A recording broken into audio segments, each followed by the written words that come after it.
Assalamu alaikum everyone.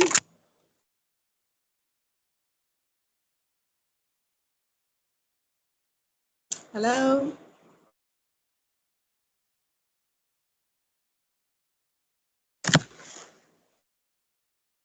I think we should wait for 5 minutes more for the other people to join and then we will start our session.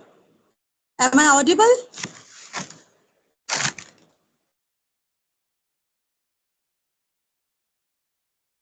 Okay.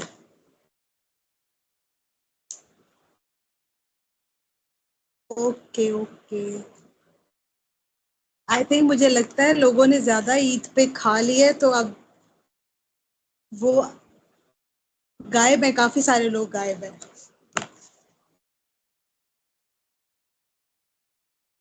So we will wait for 5 minutes only and then we will start our session inshallah. And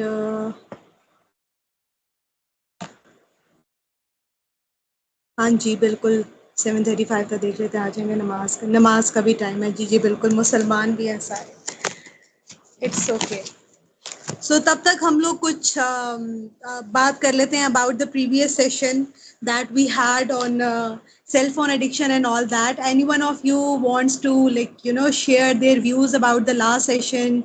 How was it? And उसमें कोई anything that you want के क्या चीज़ इन होनी चाहिए थी, क्या चीज़ किस तरह से करनी चाहिए थी हमें? Any one of you want to share their reviews on it?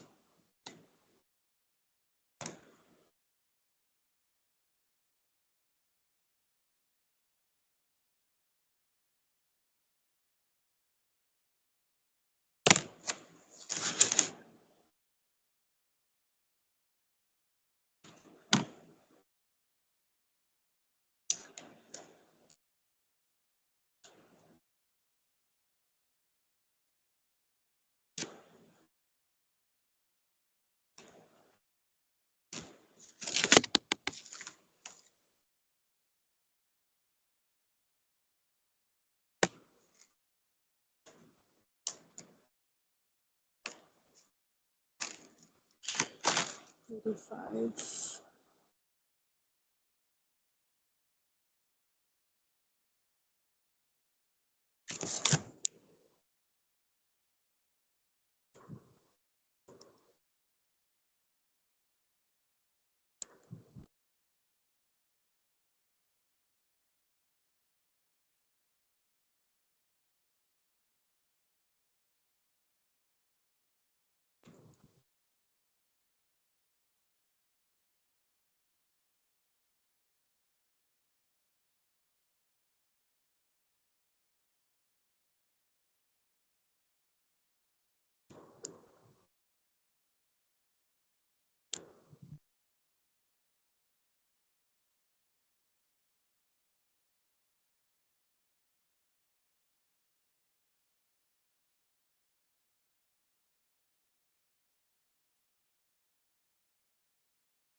One minute is left, and then we will, inshallah, start the session.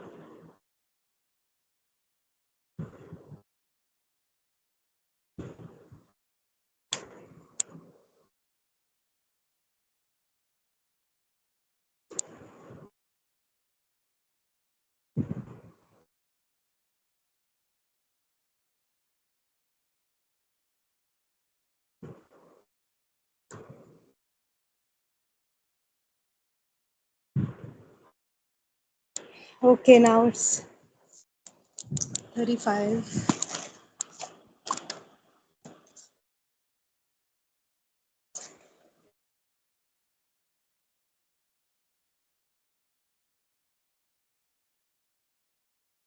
तो हम स्टार्ट कर सकते हैं।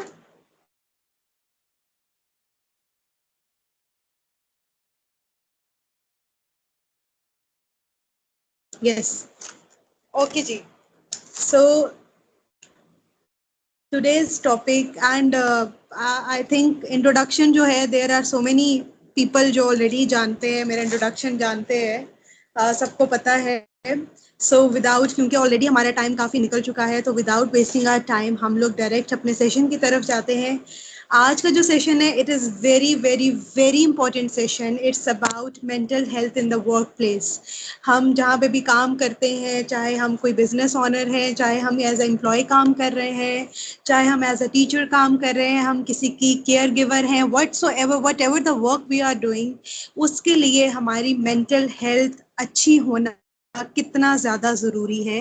वर्क प्लेस इन्वायरमेंट का अच्छा होना, पॉजिटिव होना, वो कितना ज़्यादा ज़रूरी है। एंड क्योंकि आज का वो टाइम चल रहा है जहाँ पे everybody is working and everybody is working for their bread and butter. किसी भी तरह से वो अपनी नीड्स को मीट करने के लिए कहीं ना कोई नौकरी कर रहे हैं, चाहे वो छोटी है जॉब, कोई बड़ी जॉब है, whatsoever. So they are looking for it, they are seeking for it कि कहीं पे भी उनको जॉब मिल जाए। So today's topic is very important, very much important.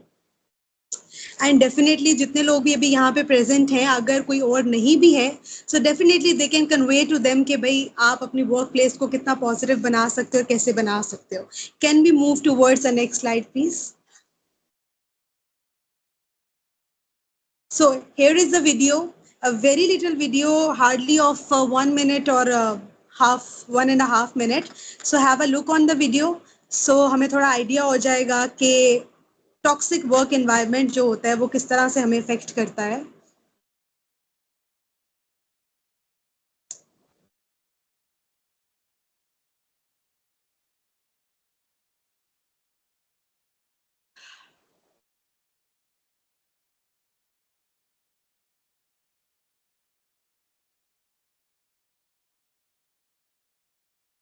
Okay जी।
Why is that so?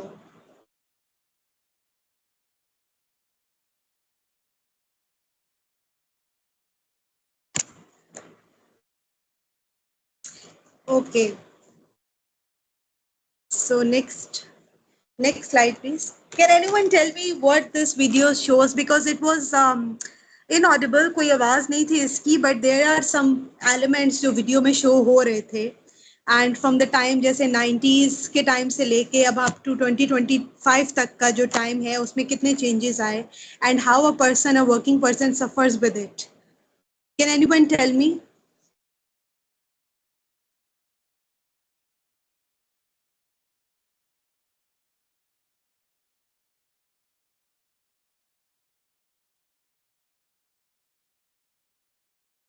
Hello?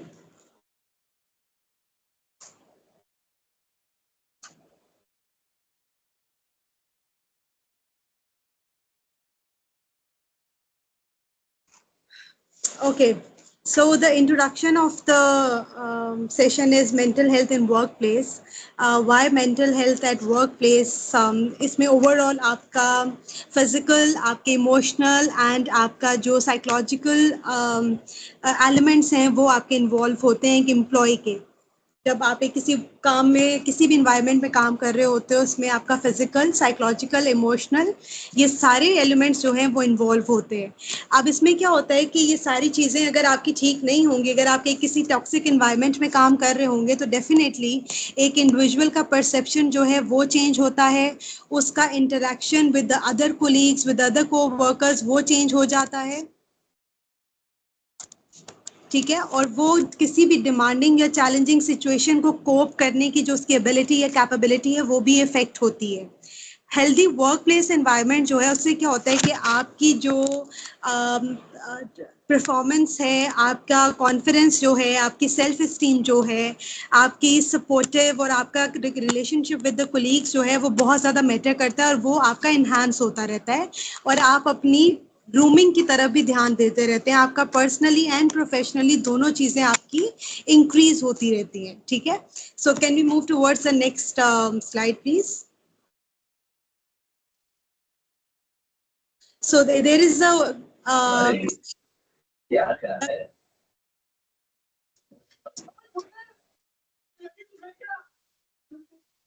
so there is a quotation here: when the mental health of workers suffers, so does workplace productivity, creativity and retention.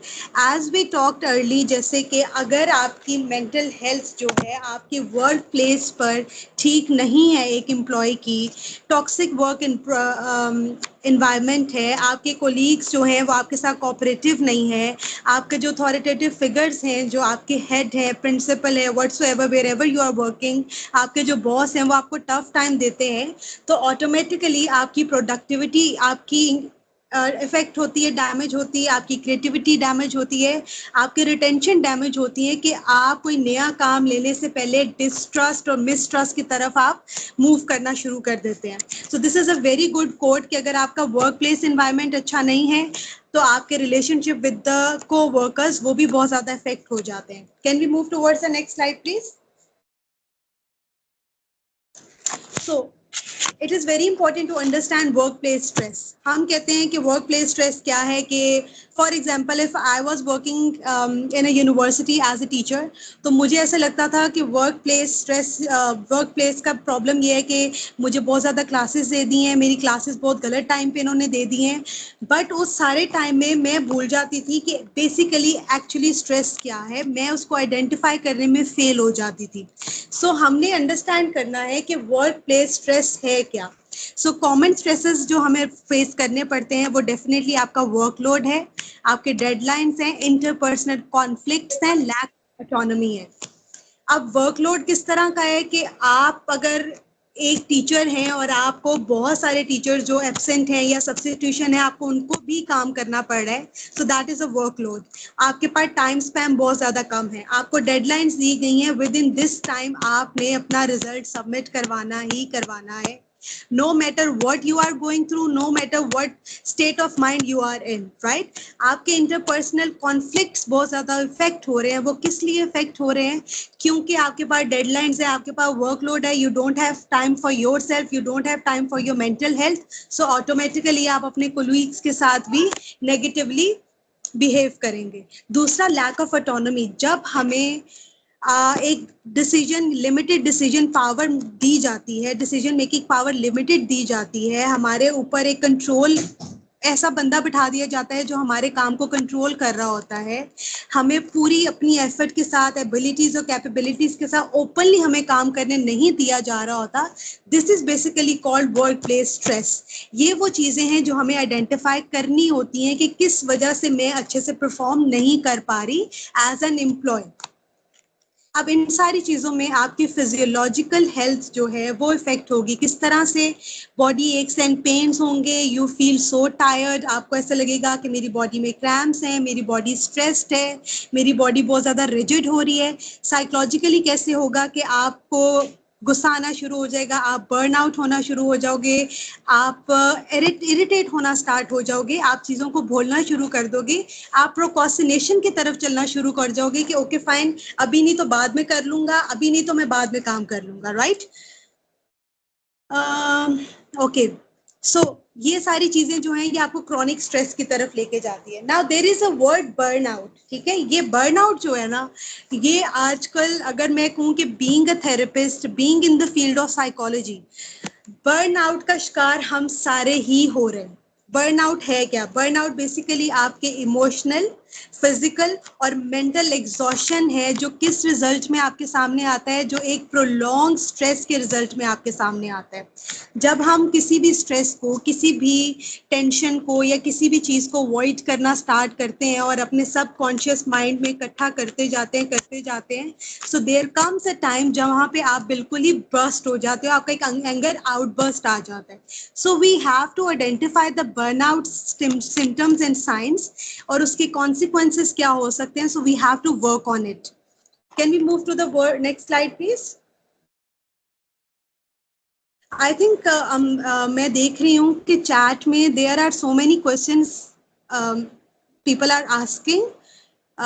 सो बिल्कुल मैं उनसे ये कहूँगी कि definitely मैंने last में एक ऐसा सेशन रखा है जो आपका Q&A सेशन है, जहाँ पे you can ask your questions and then I will definitely clear it out इंशाल्लाह. Now here is the slide of science of burnout.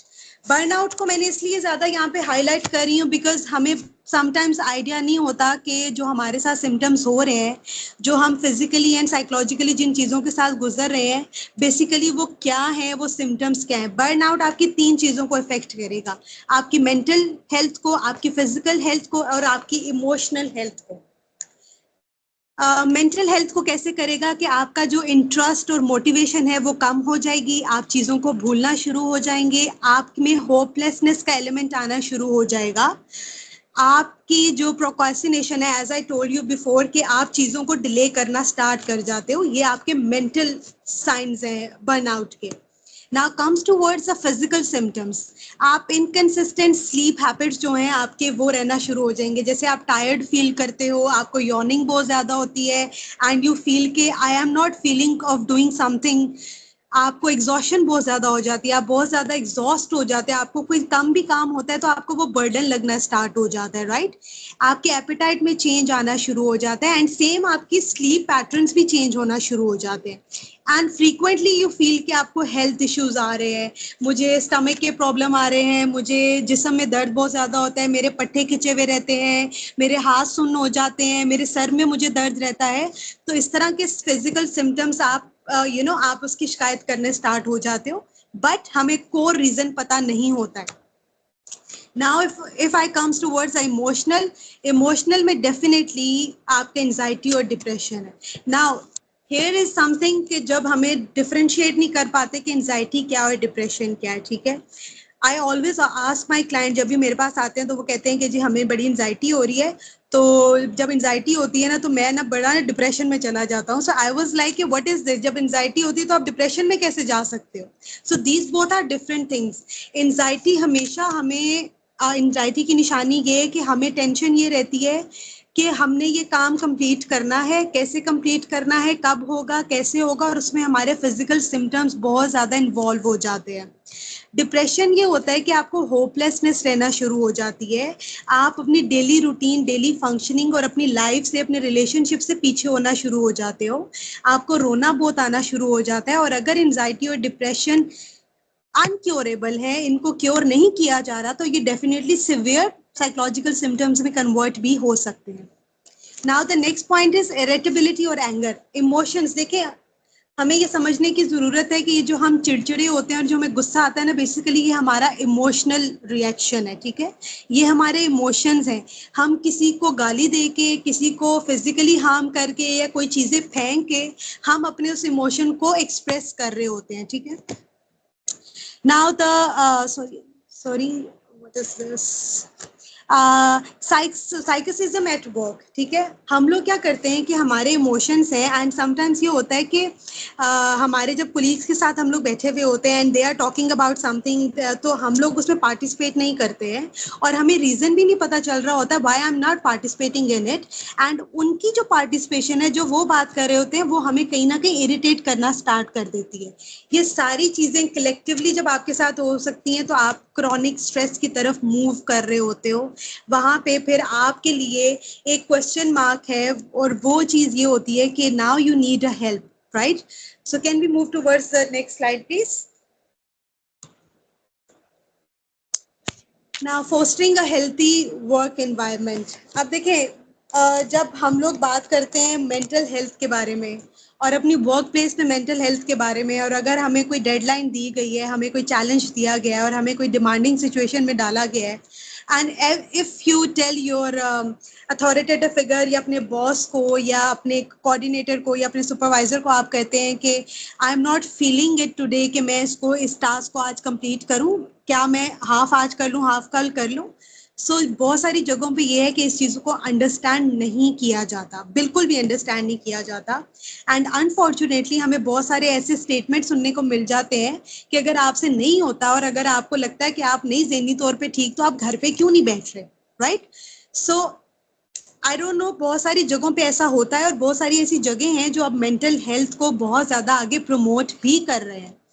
लेकिन मेंटल साइकोलॉजिकल सेफ्टी और जो हमारा कल्चर है, जो हमारा स्टिग्मा है, जो टैबूज हैं जो बने हुए हैं कि मेंटल हेल्थ जैसी कोई चीज़ नहीं होती है, ये सिर्फ आप काम बहुत ज़्यादा कर रहे हैं, ये सिर्फ आप काम से जान छुड़वाना चाह रहे हैं, आप वैसे ही कह दें कि हमने काम नहीं करना। तो जब इस तरह के स्टेटमेंट्स मिलते हैं तो ऑटोमेटिकली आप और ज़्यादा स्ट्रेस और बर्नआउट का शिकार हो जाते हो।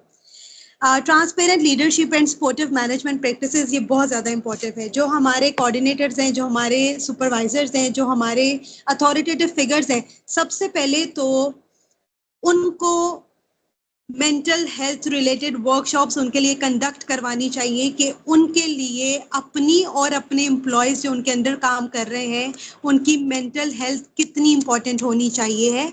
And if there employees are going through something, तो you should be there for them as a emotional support, right?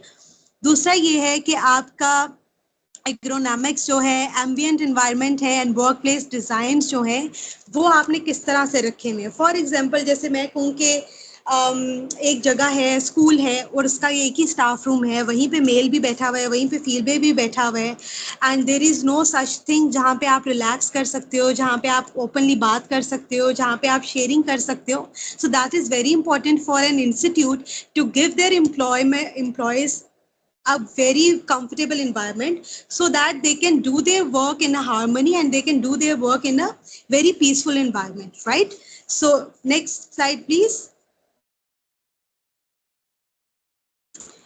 Okay, stress management strategies. अब इसमें देखिए, हमें पता है कि साइकोलॉजी की एक फील्ड ये भी है, ऑर्गेनाइजेशनल साइकोलॉजी, जिसमें क्या होता है कि जो ऑर्गेनाइजेशनल साइकोलॉजिस्ट है ना, वो डिफरेंट इंस्टीट्यूट्स में जाते हैं और वहाँ पे वो जाके मेंटल हेल्थ के ऊपर अवेयरनेस जो है, कैंपेन्स जो हैं वो चलाते हैं और उनको रिलैक्सेशन टेक्निक्स बताते हैं, उनको टाइम मैनेजमेंट टेक्निक्स बताते हैं, वो किस तरह से अपने टाइम को डिवाइड कर सकते हैं, वो सब कुछ किस तरह से वो कर सकते हैं।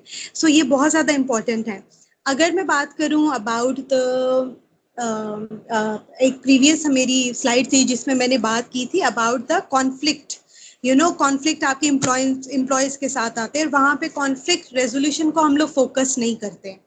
साइकोलॉजिस्ट आपको ये बताएंगे कि अगर आपको स्ट्रेस आ रहा है तो आपने रिलैक्स कैसे करना है, आपको अगर टाइम का प्रॉब्लम आ रहा है तो आपने अपने टाइम को मैनेज करना है, ये भी बहुत ज़्यादा इंपॉर्टेंट है। लेकिन अगर कॉन्फ्लिक्ट्स आ रहे हैं आपके अपने सुपरवाइजर के साथ, अपने कोऑर्डिनेटर के साथ, अपने प्रिंसिपल्स के साथ, अपने बॉस के साथ, जहाँ पे भी आप काम कर रहे हैं, तो उन कॉन्फ्लिक्ट्स को आपने रिजॉल्व कैसे करना है। सो हम लोग क्या यूज़ करते हैं कि हम बहुत सारी ऐसी चीज़ें यूज़ करते हैं कि कॉन्फ्लिक्ट मैनेजमेंट स्टाइल्स यूज़ करते हैं। जैसे फॉर एग्जांपल कोलैबोरेट करते हैं, हम कंपीटिंग करते हैं, हम कॉम्प्रोमाइजिंग करते हैं, हम अवॉइडिंग सिचुएशंस को, जो अवॉइड करना होता है हम उससे रोकते हैं उनको कि आप वो ना करें। अगर वो भी चीज़ें वर्क नहीं करती है, so we ask the parties to mediate, to add a mediator, किसी थर्ड पार्टी को ऐड करें, नेगोशिएट करें एंड कम्युनिकेट करें अबाउट द प्रॉब्लम, ताकि जो वो प्रॉब्लम है वो अच्छे से रिजॉल्व हो। दूसरा, हम लोग क्या करते हैं, एम्पैथी की जगह सिंपैथाइज करना स्टार्ट कर देते हैं, हम तरस खाना शुरू कर देते हैं, हम लोग जजमेंटल होना स्टार्ट हो जाते हैं कि ये तो ऐसे ही, इसका तो काम ही ऐसे है, इसने तो ऐसे ही करना है, हो हाय मुझे फलां पे बड़ा तरस आया, उसके साथ ये सब कुछ बहुत बुरा हुआ।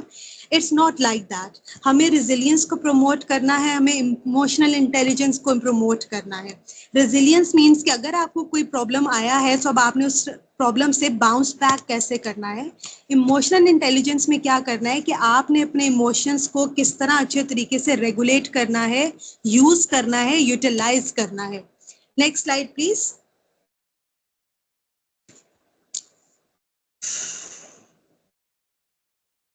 नेक्स्ट।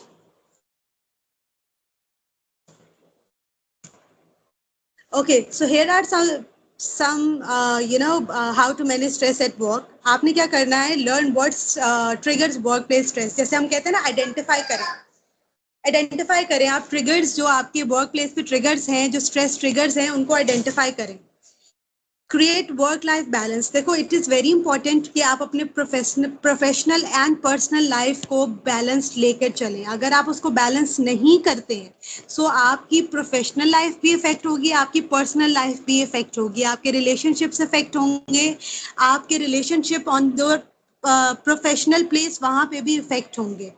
आप प्रोफेशनल हेल्प लें, ठीक है। इफ़ यू फील कि आपसे कोई चीज़ नहीं हो रही है, कोई चीज़ आप अंडरस्टैंड नहीं कर पा रहे, कोई चीज़ आपको मैनेज करने में प्रॉब्लम हो रही है, so just by taking your ego aside, just take a professional help. Organize चीज़ों को रखें कि ये मेरा टाइम प्लान है, ये मेरा टाइम मैंने मैनेज किया हुआ है, इतने से इतने बजे तक ये वाला मेरा टास्क है, I have to complete it, इतने से इतने बजे तक ये मेरा मी टाइम है, I have to work on myself, I have to work on myself, and इतने से इतने बजे तक मैंने अपनी फैमिली को टाइम देना है। There is no professional work in that time, ठीक है। एंड ड्यूरिंग वर्क, देखें, साइकोलॉजी ये कहती है कि ड्यूरिंग वर्क, अगर आप फॉर एग्जाम्पल, जैसे मैं थी, समटाइम्स बहुत दफ़ा ऐसे होता था कि क्लास में लेक्चर देते हुए बच्चे अगर शोर कर रहे हैं, बच्चे आपकी बात नहीं सुन रहे हैं, कुछ चीज़ें ऐसे जो आउट ऑफ कंट्रोल हो जाती थी, सो आप बर्न आउट होते होते मुझे समझ आ जाती थी, नाउ दिस इज समथिंग जो मुझे अब ज़्यादा बर्न आउट करेगा। तो मैं क्या करती थी, for 5 minutes I just left my class. मैं क्लास को 5 मिनट के लिए छोड़ के बाहर चली जाती थी, मैं डीप ब्रीदिंग करती थी, मैं बाहर देखती थी, अपने आप को डाइवर्ट करती थी, then I came back to the class and everything वो बिल्कुल नॉर्मल हो जाता था। So this is your time, you have to work on your thing. Practice mindfulness. Mindfulness is something कि आप करंटली जो काम कर रहे हैं ना, आप उसको उसी वक्त फील करें। माइंडफुलनेस में मैं एग्जांपल अपने क्लाइंट्स को ये देती थी कि फॉर एग्जांपल अगर आप खाना खा रहे हो ना, तो आप माइंडफुल होके खाना खाओ, कि आप देखो कि मैंने अगर रोटी भिंडी के साथ खाई है तो टेस्ट कैसा है, दैट इज योर माइंडफुलनेस, कि आप पूरा उसको फील कर रहे हो, आप इंजॉय कर रहे हो। मैंने फिर रोटी को चेंज किया है, थोड़ा सालन चेंज किया है ना, व्हाट्स द टेस्ट। सो आप देखो कि मैंने अगर ये वाला स्टाइल अपना अपनाया है अपनी प्रेजेंटेशन बनाने का, ये कैसा था, और मैंने अगर दूसरा चेंज किया है तो वो कैसा है। इट्स मीन कि आप माइंडफुल होके अपनी चीजों पे फोकस कर रहे हैं। Raise your concerns with HR on your manager, ठीक है। देखिए, हमें हमें पता है कि जो हम एज अ वर्कर्स हैं, एम्प्लॉयज़ हैं, और जो नौकरी करने वाले लोग हैं, हमें एचआर से समटाइम्स बड़े सारे प्रॉब्लम्स आ जाते हैं, क्योंकि जाहिर बात है हमारी तनख्वाहें जो होती हैं, हमारे जो पैसे होते हैं, वो एचआर नहीं आगे हमें देने होते हैं। So we have to we have to हम क्या कह सकते हैं कि उनके साथ हमें अपने लिंक्स बड़े अच्छे रखने पड़ते हैं, ना चाहते हुए भी। लेकिन हम लोग उसको भी बहुत अच्छे से असर्टिव होकर, असर्टिवनेस मीन्स कि आप बड़े अच्छे तरीके से, बहुत पॉजिटिव और रिस्पेक्टेबल वे में आप अपना पॉइंट ऑफ व्यू किसी के सामने रख सकते हो, ठीक है। आपकी नींद बहुत ज़्यादा इंपॉर्टेंट है, आपकी हेल्दी डाइट बहुत ज़्यादा इंपॉर्टेंट है, आपकी वर्क प्लेस रिलेशनशिप्स जो हैं, that are very very very important. बजाय ये कि जहाँ पे हम ये सोचें कि मैं सुपीरियर हूँ और फलां बंदा इन्फीरियर है, वहाँ पे आप अपनी लर्निंग प्रोसेस को रोक देते हो। आप फिर अपने आप को चांस नहीं देते कि to learn new things and to अपने आप को प्रमोट करने का चांस नहीं देते हैं। So these are some of the strategies to manage your stress at the workplace. Can we move towards the next slide please?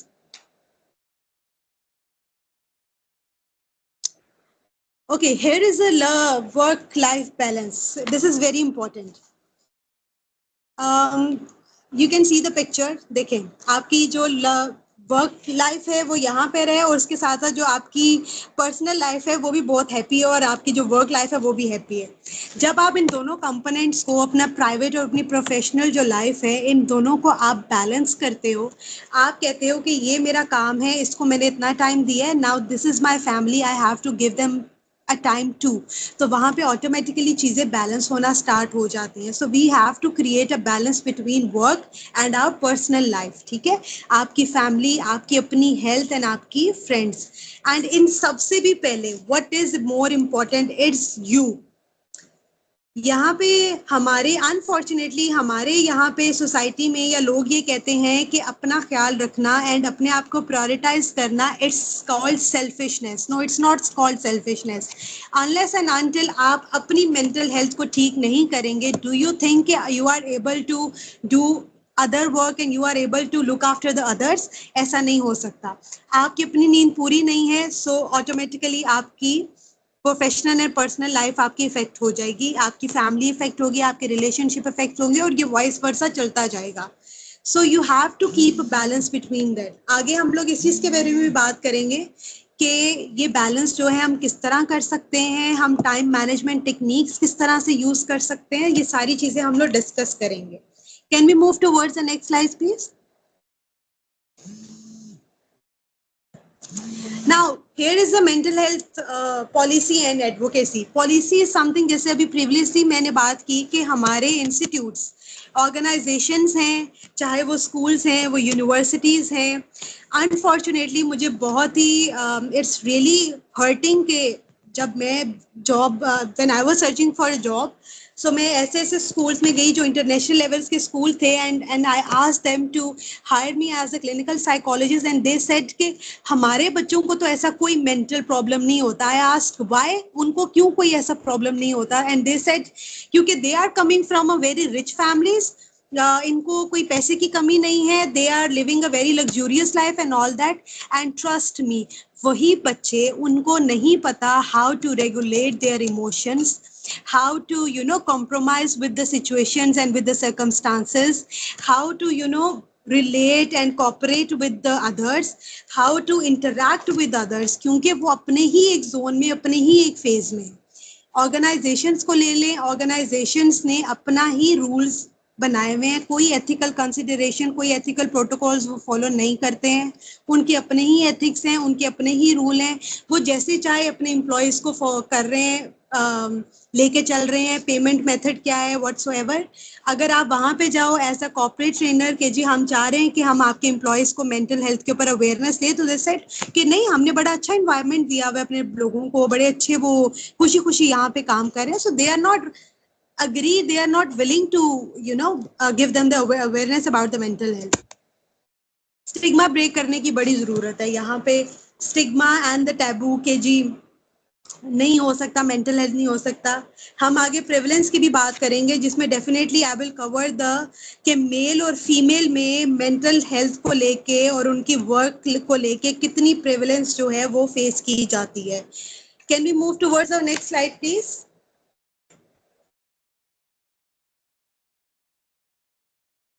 Okay, conclusion है, हम आगे जाते हैं प्लीज, अब इसको बाद में करें। Now see the things. अच्छा, इट इज़ वेरी इंपॉर्टेंट क्योंकि हमारा टाइम इस तरह का चल रहा है, हालात हमारे मुल्क के इस तरह के हैं कि हम बहुत सारे लोग बेचारे इस तरह के हैं जो अपनी डिग्निटी, अपनी रिस्पेक्ट को भी पीछे छोड़ के एक जगह पे काम कर रहे हैं। उनके लिए मैटर नहीं कर रहा कि उनकी प्रोटेक्शन जो है मेंटल या फिजिकली, या उनकी रिस्पेक्ट या उनकी सेफ्टी कितनी इम्पोर्टेंट है, उनका कनेक्शन और कम्युनिकेशन, उनकी बिलोंगिंग्स, उनका सोशल सपोर्ट उनके लिए कितना इम्पोर्टेंट है, because they are running towards their bread and butter. And unfortunately this is very heartbreaking कि लोग जो हैं वो इतने मजबूर हो चुके हैं कि उनके लिए ये चीज़ें मैटर नहीं कर रही। बट इस सेशन का मकसद ये है, इस सेशन को जो ऑर्गेनाइजेशन ने चूज किया है इस टॉपिक को, उसका मेन मकसद ही ये है कि आप अपनी वर्क प्लेस पे अपनी मेंटल हेल्थ को प्रायोरिटाइज करें, अपनी रिस्पेक्ट को, अपनी डिग्निटी को, अपनी फिजिकल एंड साइकोलॉजिकल प्रोटेक्शन को, अपनी कम्युनिकेशन और अपना जो भी आपका इंटरेक्शन है, आपका सारी चीज़ों को आप अपॉर्चुनिटीज़ को और अपनी ग्रोथ की तरफ फोकस करें।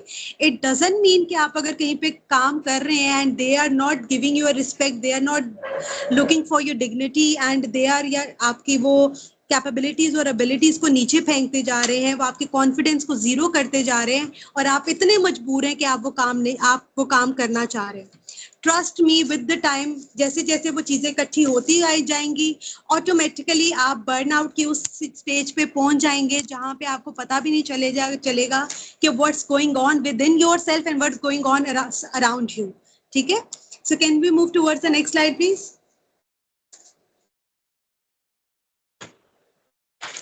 ओके, ये एक असेसमेंट है and this is very interesting assessment जो कि मैंने रखी थी।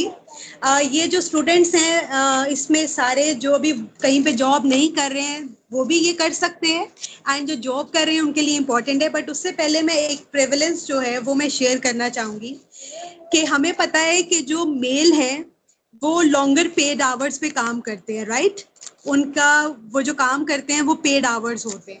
अब जो विमेन है, मैं इसमें बिल्कुल ये नहीं करी, किसी ने ये नहीं सोचना कि मैं विमेन को ज्यादा प्रिविलेज दे रही हूँ और मैं मेल्स को प्रिविलेज नहीं दे रही कि वो ऐसे नहीं करते। अब on the other hand women क्या है, विमेन वर्किंग भी है and women non paid domestic chores भी कर रही है, अपने घर के काम, अपनी फैमिली को देखना वो भी कर रही है। अब फैक्ट फिगर्स की तरफ अगर आए तो जो मेन है वो 1.5x पेड आवर्स काम करता है और वुमन जो है वो 3x जो ज्यादा है ना वो काम की तरफ इन्वॉल्व है। वो वर्किंग आवर्स में भी अपने काम कर रही है पेड, और वो नॉन पेड अपने घर के काम भी कर रही है। She is also looking for the family. और अगर अब मैं देखूं कि पेरेंटल लीव है, फॉर एग्जांपल पेरेंटल लीव की बात की जाए तो मेल्स जो हैं, हमारे सामने ये है कि मेल्स जो हैं वो लाइकली बहुत ही कम शॉर्टर ड्यूरेशन के लिए या हाफ लीव पर आ जाते हैं, क्योंकि फाइन जी हम डॉक्टर के पास बच्चे को ले जाते हैं। लेकिन female on the other hand वो तो एक पूरी छुट्टी भी लेगी अपने इंस्टीट्यूट से जहाँ पे वो काम कर रही है, और उसके साथ साथ वो अनपेड डोमेस्टिक चोर्स भी कर रही है। हमारे पास कुछ प्रेवलेंसेस हैं जो आप समझ लेंगे इंटरनेशनल लेबर ऑर्गेनाइजेशन ने दी थी 2023 में। दैट वाज के 72% या 76% जो वुमन है वो इन सारी चीज़ों में इन्वॉल्व हैं, जिसमें वो पेड काम के साथ साथ अनपेड हाउस चोर्स भी कर रहे हैं। एक और रिसर्च थी जिसमें क्या उसका नाम है, उन्होंने बताया कि organisation economic operation and development में उन्होंने कहा कि 20%, less than 20% of men take parental leave. Men जो है वो लेस देन 20% जो है वो इस चीज में इन्वॉल्व होते हैं, और 42% of working women are into it, और 42% वुमेन जो है वो बर्नआउट का शिकार होती हैं, क्योंकि they are looking for both the things. They are working paid, job भी कर रही है, and they are also looking their house, their kids and all that. And I am not saying कि मेल जो है वो नहीं कर रहे, but this is these are some of the facts figures जो इन ऑर्गेनाइजेशन में 2023 में और 2023 में एक और रिसर्च हुई थी उसमें इन्होंने बताया था। Now moving towards the assessment. अब ये सेल्फ असेसमेंट है। इसमें आपने क्या करना है कि हमने रेट करना है 1 to 10। जितने भी वर्किंग यहाँ पे लोग हैं या जो भी स्टूडेंट्स हैं, आपने 1 to 10 रेट करना है। 1 मीन्स के फुली सेटिस्फाइड, फुली डिससेटिस्फाइड, और उस तरह से आगे आप मूव करते जाते हैं। 10 मीन्स के फुली सेटिस्फाइड। अगर आप अपने वर्क और लाइफ बैलेंस को देखें तो there are 3 questions. Are there any imbalance? कोई इम्बैलेंस आपको फील होता है? What areas feel neglected? कौन से ऐसे एरियाज हैं जो आपको लगता है कि निग्लेक्टेड हैं? How is work affecting other areas of your life? ये 3 क्वेश्चंस हैं जिसको आपने 1 to 10 रेट करना है। 1 means fully dissatisfied and 10 means के फुली सेटिस्फाइड। उसके अकॉर्डिंग की रेंज में आपने इसको असेस करना है। You can also answer it in chat box, ठीक है? अब इन्हीं क्वेश्चंस को लेके आपने नेक्स्ट जो क्वेश्चंस हैं आपके, आपने उनको सॉल्व करना है कि कौन सा एरिया है जो आपको लगता है कि मेरी वर्क लाइफ का सेटिस्फाइड है, कौन सा ऐसा एरिया है जो आपको लगता है you have to improve, and कौन सी ऐसी चीज़ है, कौन सा ऐसा प्रैक्टिकल एक्शन है जो आपको लगता है कि मुझे ये करना चाहिए जिससे मेरा वर्क लाइफ बैलेंस जो है वो मैं अच्छे से मेंटेन कर सकता या कर सकती हूँ.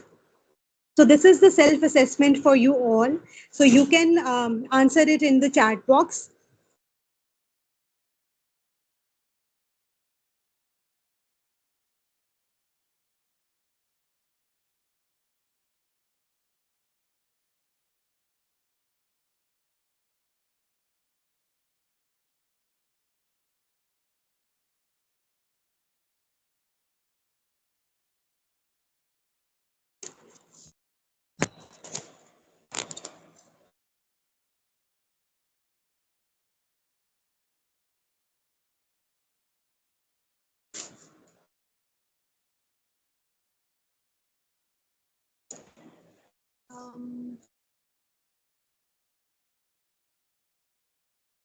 Okay, ji. So the video seems to be video inaudible. Yes, it was.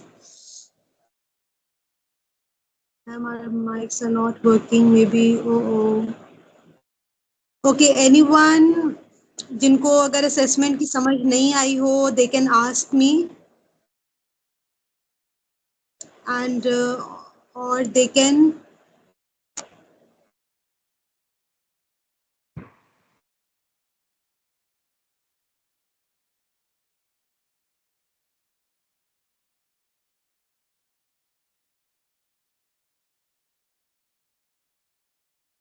Basically ये असेसमेंट जो है ये हम करवाते हैं जब हम लोग फिजिकल वर्कशॉप करवा रहे होते हैं, ठीक है. ये उसमें बहुत ज़्यादा वर्क करती है क्योंकि हम ग्रुप्स बनाते हैं, हम ग्रुप्स डिवाइड करते हैं और उस ग्रुप में हर कोई अपने अपने जो प्रॉब्लम्स हैं, वर्क लाइफ प्रॉब्लम्स जो होते हैं कि उनको वर्क प्लेस पे क्या प्रॉब्लम आ रहा है, उसकी वजह से उनकी पर्सनल लाइफ कैसे इफेक्ट हो रही है, सो वो शेयर करते हैं. तो उसमें क्या होता है कि सोल्यूशन फोकस्ड करते हैं हम लोग. सो हर कोई सोल्यूशन बताता है कि अच्छा मेरा भी सेम प्रॉब्लम था तो मैंने इस तरह से उसको रिजॉल्व किया, so now the things are sorted. तो बेसिकली ये हम ऐसे करते हैं, बट ये इसलिए मैंने डाला है ताकि हमें समटाइम्स एज मैं कॉन्टिन्यूसली कह रही हूँ कि हमें अवेयरनेस नहीं होती, हम आइडेंटिफाई नहीं कर पाते हैं कि चीज़ें कहाँ पे गलत है, कौन सी चीज़ स्ट्रेस दे रही है, कौन सी चीज़ मुझे ओवर बर्डनाइज कर रही है, कौन सी चीज़ मुझे बर्न आउट की तरफ लेके जा रही है. So that's why I put this self assessment task in the slide, so that आपको थोड़ी सी अवेयरनेस हो जाए कि क्या क्या चीज़ें किस किस तरह से इफेक्ट कर रही हैं आपको.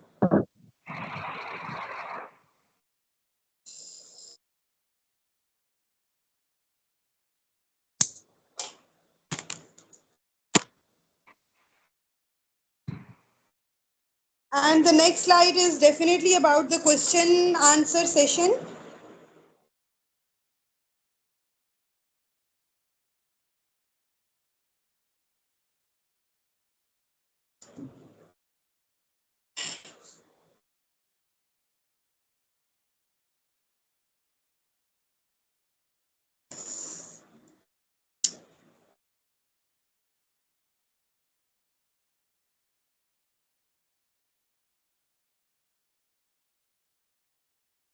Hello.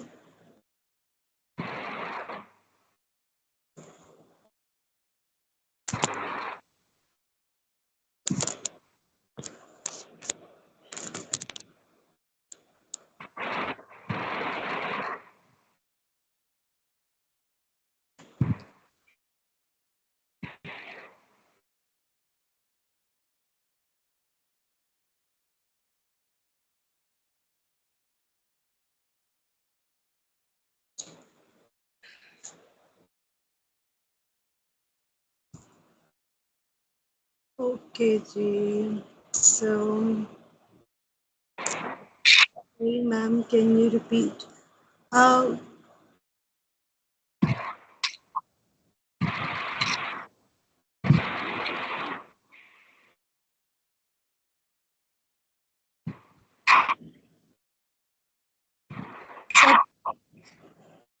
okay, मैं what should I repeat? मुझे किसी ने पूछा है, युसरा एहसान ने. Sorry, can you repeat?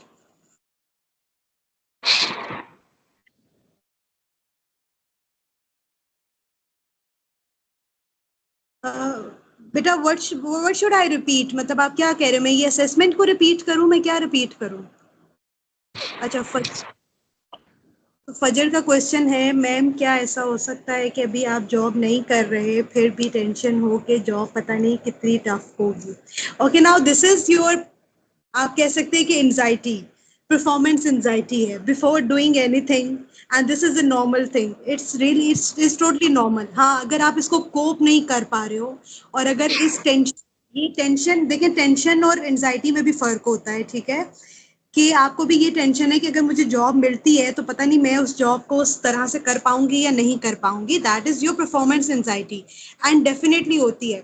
Now I am telling you here everyone, may be किसी ने पिछले सेशन में भी नोट किया हो, आज तो मैंने थोड़ा कंट्रोल किया है, कि अचानक से मेरा जो वॉल्यूम है ना वो बहुत ज्यादा ऊंचा हो जाता है, तेज हो जाता है, that is because of performance anxiety, ठीक है? मुझे ऐसे लग रहा होता है कि अगर रिस्पॉन्स आगे से नहीं आ रहा, I don't know whether I am doing well और नॉट, ठीक है? सो परफॉर्मेंस एंजाइटी होती है आपको। आप अगर किसी एक जगह पे 10 साल आपने काम किया है, and now you have to move towards the other place, आपको कहीं और जगह जॉब मिली है, वहां पे भी आपको परफॉर्मेंस एंजाइटी होगी। ये नॉर्मल है, ये नेचुरल है। बट अगर आपको वो एंजाइटी आपकी डेली फंक्शनिंग को इफेक्ट कर रही है, आपके काम को इफेक्ट कर रही है, आप वहां पे मूव नहीं कर पा रहे, आप वहां पे बोल नहीं पा रहे, आप बिल्कुल साइलेंट हो गए हो, now this is something alarming, now this is something alerting, and you need help for that, ठीक है? और आपको वहां पे आइडेंटिफाई करना है कि ये जो परफॉर्मेंस एंजाइटी मुझे हो रही है, इसके पॉइंट्स कौन कौन से, ट्रिगरिंग पॉइंट्स क्या है, मुझे क्यों हो रहे हैं, किस वजह से हो रहे हैं, ठीक है? Now then move towards a solution focus, कि मैं क्या कर सकती हूँ। जैसे मैंने आई थिंक आप लोगों को बताया था वर्स्ट केस सिनेरियो, कि उसमें हम ये सोचते हैं कि चलो ज्यादा से ज्यादा क्या हो जाएगा, यही हो सकता है ना, मैं कहीं पे कोई गलत वर्ड बोल दूंगी, या मैं गलत लाइन बोल दूंगी, या मुझे रिजेक्ट कर दिया जाएगा, उससे ज्यादा क्या हो सकता है? So you have to think about the worst case scenario, उससे ज्यादा कुछ भी नहीं हो सकता, ठीक है? सो आहिस्ता आहिस्ता ये चीजें भी बेहतर हो जाएंगी, एंड इंशाल्लाह you will get a job and you will do well.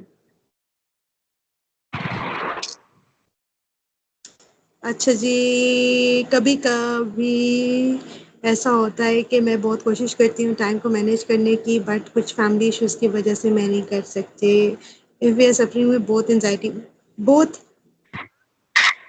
बेटा अच्छा, there are so many questions right, so I am trying कि वन बाय वन कुछ मिस ना हो। I try my manage it, but sometimes I can't manage. देखो, it's okay, sometimes it's okay to not be okay, ठीक है? We are not perfect, we are not angels के हम लोग हर चीज को मैनेज कर सकते हैं और इसी वक्त कर सकते हैं, ठीक है? So keep it in your mind, we are human beings, हम लोग इंसान, अल्लाह जी ने हमें इंसान बताया और बनाया, और हमारे में गलतियों की गुंजाइश भी अल्लाह ताला ने हमें दी हुई है।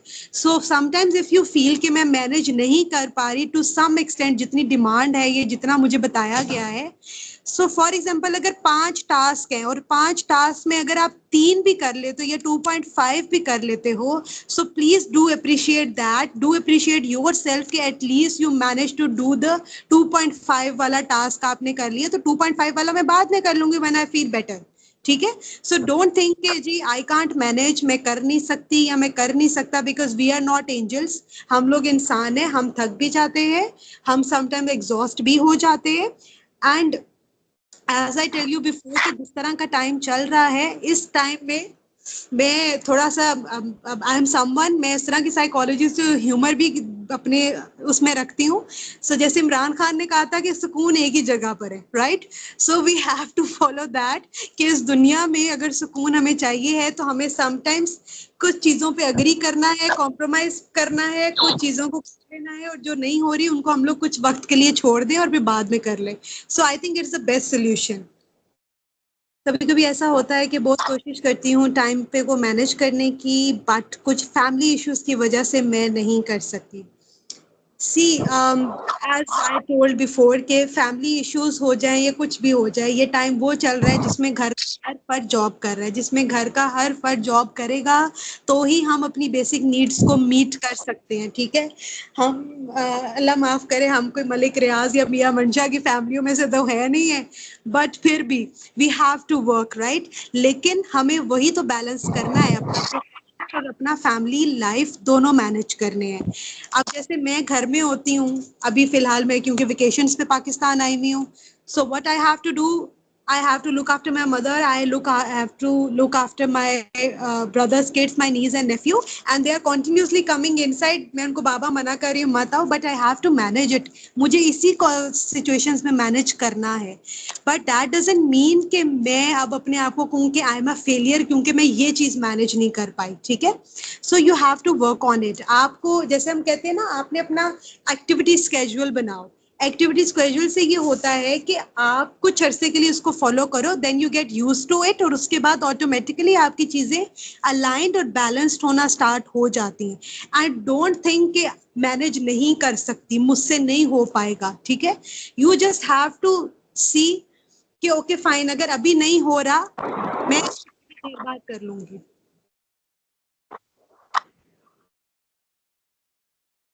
अच्छा, there is a question, if we are suffering with both anxiety and depression, first you have to tell me what is anxiety according to you and what is depression according to you. You have to tell me your definition of anxiety and depression, then I will tell you कि ये दोनों, अगर आप दोनों के साथ कोई भी सफर कर रहा है तो फिर आप किस तरह से मैनेज कर सकते हैं इसको. ओके जी, थैंक यू. अच्छा जी, the next question is, how can we differentiate between healthy work pressure and harmful workplace stress? देखिए, हेल्दी वर्क प्रेशर वो होता है जो आपको ग्रो करने देता है, जो आपको चीजें सिखाता है और वो आपको मौका देता है कि आप उसको प्रैक्टिकल एक्सपोजर करके दिखाएं, राइट? जैसे for example when I was working as a clinical trainee, जब मैं लाहौर में थी, तो जब मेरी सुपरवाइजर हमें सिखाती थी, थ्योरेटिकल थ्योरी सिखाती थी और फिर वो हमें कहती थी कि अब ये आप अप्लाई करें. This is a healthy work pressure, ठीक है? कि मुझे उन्होंने सिखाया, मुझे मेरी ग्रोथ भी हो रही है, मेरी प्रोफेशनल ग्रोथ भी हो रही है, मेरी पर्सनल ग्रोथ भी हो रही है और मैं सीख रही हूँ, मैं अप्लाई कर रही हूँ ना. हार्मफुल वर्क स्ट्रेस क्या होता है कि आपके ऊपर बर्डन डालते जा रहे हैं, डालते जा रहे हैं, डालते जा रहे हैं, लेकिन आपको तरीका नहीं वो बता रहे कि हाउ टू मैनेज इट. मैंने अगर आपको 100 फाइल्स दी हैं और आपने 100 की 100 चेक करनी है, मगर वो बंदा मुझे ये नहीं बता रहा कि ये 100 आप मैनेज कैसे करोगे, या ऐसे करो आप आज इतने कर लो, कल इतना कर लेंगे और फिर हम इसको डिवाइड कर लेते हैं, ठीक है? हेल्दी वर्क प्रेशर ये होता है कि वो आपको गाइड करें, साथ साथ वो आपकी ग्रोथ में आपको हेल्प आउट करें. हार्मफुल वर्क प्लेस स्ट्रेस वो होता है जो आपको ना तो ग्रो करने देंगे, ना ही आपको हेल्प आउट करेंगे, ना ही आपको कोई ऐसी गाइडलाइन देंगे जिससे आपको आपके वर्क लोड में कमी हो और आप रिलैक्स होके काम कर पाए. आई होप कि I clear it very well. What if the management keep on loading you with work and every task is important and urgent, which in turn results no time for yourself, family or home chores, sometimes speaking up only works against you. See, एक हमारी होती है assertive training, एक positive assertiveness होती है and there is a negative assertiveness. Negative assertiveness होती है जहाँ पे हम लोग बिल्कुल ही आउटस्पोकन होके एक डिसरिस्पेक्ट वे में हम अगले को कह देते हैं, जी जी नहीं होता मेरे से, मैंने नहीं करना, करा ले आपने जिससे कराना है, मेरे पे ज्यादा प्रेशर ना डालें, etcetera etcetera etcetera. Positive assertiveness ये होती है कि आप कहें कि जी सर ठीक है, ये आपने मुझे टास्क दिया है, इज इट पॉसिबल इतना टास्क जो है ये आज के टाइम में मैं आपको कर दूं और बाकी इंशाल्लाह मैं आपको कल कर दूं, because I have a family and मेरी कुछ फैमिली कमिटमेंट्स भी हैं. एंड इफ यू थिंक कि आपका जो वो वर्क प्लेस वाला जो बंदा है, आपका बॉस है, आपका सुपरवाइजर है, आपका कोऑर्डिनेटर है, व्हाटसोएवर, वो आपके उस चीज को रिस्पेक्ट नहीं कर रहा, so do you think there is a point of like you know letting yourself down there, और अपनी रिस्पेक्ट को, अपनी डिग्निटी को और अपनी मेंटल हेल्थ को वहां पे डाउन कर देना? So that's my question to you कि आपको लगता है ऐसा करना चाहिए आपको?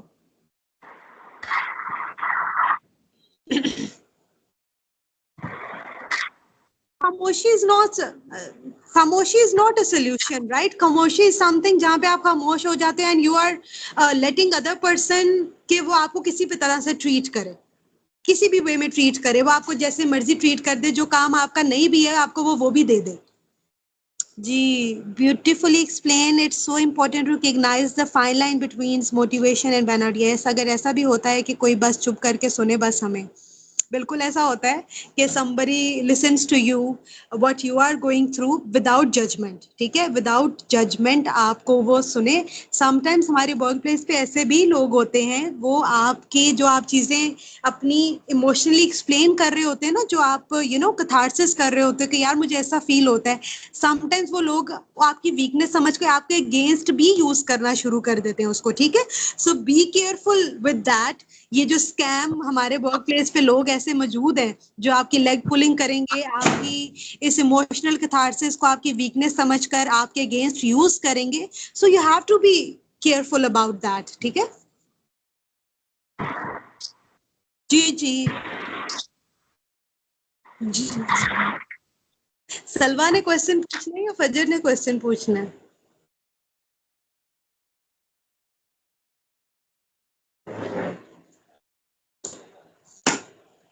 सलवा जी, सलवा पूछें प्लीज। मैम मैं माइक ऑन करके पूछना चाह रही हूँ, आपकी प्लीज आवाज बेटा। आएगी? जी जी बेटा, आ रही है। मैम मेरा क्वेश्चन ये है कि अगर आपके पास जॉब के जो है वो ऑप्शंस हों दो, और जो एक है बिट चैलेंजिंग है और उसके साथ रिस्पॉन्सिबिलिटीज हैं काफी, और जो ठीक दूसरा है। है वो फ्लेक्सिबल है, लाइक अगर हम अपनी जुबान में बोलें तो उसमें आप काम चोरी भी कर सकता है बंदा, चाहे तो जॉब ठीक तरह से करे, अपनी ड्यूटी करे या नहीं। तो इस चीज में, इस सिचुएशन में इंसान क्या करे? वो जॉब चूज करे कि जिसमें आपको गिल्ट फील ना हो, या वो जॉब करे कि इट्स ओके, गिल्टी फील हो रहा है तो हो जाए लेकिन काम तो कम है ना? तो ये सिचुएशन में इंसान को क्या करना चाहिए? So see Salwa, being in the field of psychology, ठीक है, आप खुद साइकोलॉजी, आपने ग्रेजुएट ऑफ साइकोलॉजी की, आपने देखा होगा कि आई थिंक कितने मैंने सेमेस्टर्स आपको पढ़ाए हैं, I only focus on the ethical protocols, right. हमारी फील्ड में एथिक्स जो है वो बहुत ज़्यादा इम्पोर्टेंट है। हमारी फील्ड ये कहती है कि साइकोलॉजिस्ट जो है वो दवाई लिख के नहीं दे सकता, ये अनएथिकल है, राइट। अब मैं देख रही हूँ कि अगर मैं दवाई लिख के दे रही हूँ, दूसरी तरफ जो फार्मास्यूटिकल वाले कंपनी है वो तो मुझे बड़े सारे फायदे दे रहे हैं, वो मुझे मेरे बाहर का टूर भी करा रहे हैं, वो मुझे डबल डोर फ्रिज भी देंगे, वो मुझे परसेंटेज भी देंगे अपनी दवाइयों में से, वो तो मेरे घर में एसी भी लगवा देंगे। There are so many benefits उसके अगेंस्ट, ठीक है। लेकिन ऑन द अदर हैंड, मैं ही दिमाग ठीक करने वाली हूँ के पेशेंट्स का, और मैं ही अगर उनके दिमाग खराब करने लग जाऊं, सो डू यू थिंक कि मैं सुकून से सो सकती हूँ और मैं गिल्ट फ्री हो सकती हूँ?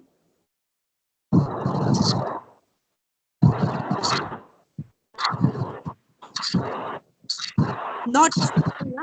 तो फॉर द टाइम भी हम उस चीज को एंजॉय कर लेंगे, मैं वो डबल डोर फ्रिज भी इंजॉय कर लूंगी, मैं बाहर का टूर भी इंजॉय कर लूंगी, मैं 50-60 हज़ार रुपया आता हुआ भी मैं इंजॉय कर लूंगी। But after then what? मैं आपको यहाँ पे एग्जांपल देती हूँ। यहाँ पे गुजरांवाला में बहुत सारी साइकोलॉजिकल माल प्रैक्टिसेस हो रही हैं, ठीक है। एक बंदी बड़े रिनॉन्ड हॉस्पिटल में बैठी हुई है जिसने अपने नाम के साथ, हमें तो साइकोलॉजिस्ट को एथिकली डॉक्टर भी लगाना अलाउड नहीं है। उस बंदी ने क्या किया, ओसीडी के पेशेंट को उसको ये वहम था कि मेरे गले में कोई चीज है जो अटकी हुई है, वो नीचे नहीं जाती है, मैं क्या करूं, वो नीचे नहीं जा रही है। अब ये वहम की बीमारी थी।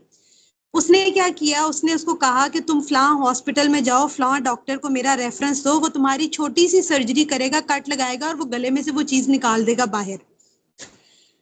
शायद उस बंदे ने बड़ा ही कोई नेक काम किया हुआ था, वो उससे पहले किसी साइकेट्रिस्ट के पास चला गया और उसके पास जाके उसने कहा कि सर इस तरह से है, तो उन्होंने कहा कि आपको किसने कहा है कि आपकी सर्जरी होगी?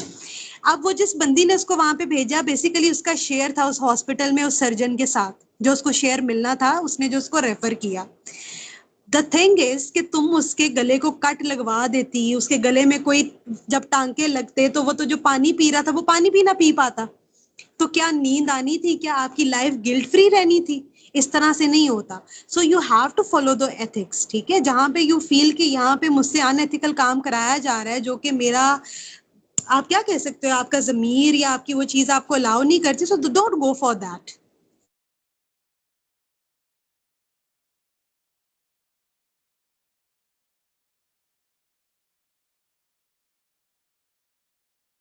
What is this? ये क्या है?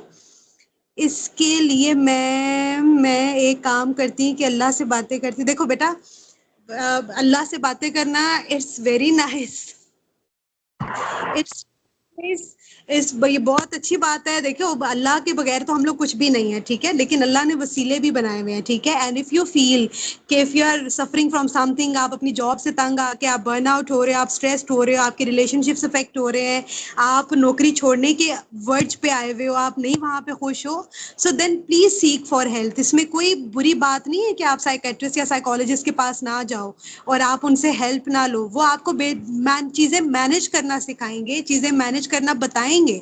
वो ये नहीं करेंगे कि आपके ऊपर कोई दम दरूद कर देंगे और आप बिल्कुल पहले जैसे हो जाओगे। आपको हेल्प करेंगे, हेल्प आउट करेंगे to manage the things at your work place. गुस्से को कंट्रोल कैसे कर सकते हैं? अब ये गुस्से को कंट्रोल करने के लिए मैं इधर मैसेज दे रही हूँ अपनी ऑर्गेनाइजेशन टीम को कि एक और वर्कशॉप जो है वो कंडक्ट करवाएं for the aggression and all that for the management. तो इंशाल्लाह हम लोग वो डिटेल से बात करेंगे उसके बारे में। गुस्से को फिलहाल के लिए मैं ये बता सकती हूँ, अगर आपको गुस्सा आता है पहले आइडेंटिफाई द इशू के इशू क्या है, और आप अपने इमोशन को पहले आइडेंटिफाई करो, इमोशन आपका क्या है, उस इमोशन को एक नाम दो, उस इमोशन के साथ बैठो, उसको फेस करो, उसको अवॉइड ना करो।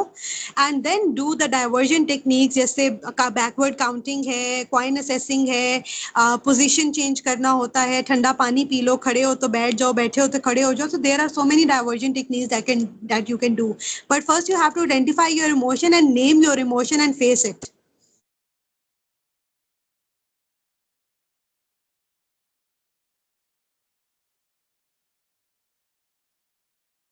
ओके फाइन, ठीक है। अगर आप छोटे बच्चों के साथ काम कर रहे हो एंड दे आर किड्स, तो देखें, अगर आई डोंट नो कौन सी क्लास के बच्चे हैं, किस तरह से हैं, तो अब तो हर क्लास में उन्होंने एक अटेंडेंट साथ रखे हुए होते हैं जो बच्चों को टीचर की एब्सेंस में लुक आफ्टर करते हैं, और टीचर अगर ना हो तो वो बच्चों के साथ होते हैं। सो इफ यू फील, देखें हमने सोल्यूशन फोकस करना है, ठीक है। सो अदर सजेशंस में क्या हो सकता है कि इट्स ओके अगर बच्चे आप क्लास में हैं और आप अपनी सीट पे बैठ जाएं, जस्ट क्लोज योर आईज, और आप उस टाइम के लिए अपनी डीप ब्रीदिंग कर सकते हैं। एंड इफ यू फील कि शोर इतना ज्यादा है उसमें भी वो वर्क नहीं करता, then please ask help for your from your colleague. किसी भी कोलीग से आप हेल्प ले लें कि 2 मिनट 3 मिनट के लिए प्लीज मेरी क्लास को लुक आफ्टर करें, मैं बस अभी वापस आती हूँ। आप एक राउंड लगाएं कॉरिडोर का, ये इधर इधर से उधर, and just have a glass of water and then you will feel better.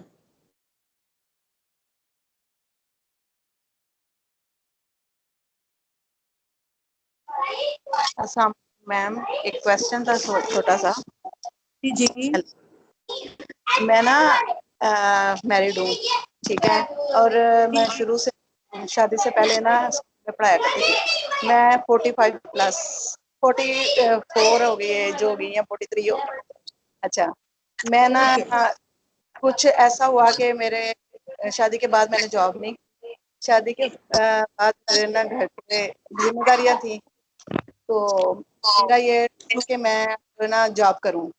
मुझे दो ओके। तीन है कि मैंने ना जॉब शुरू की है।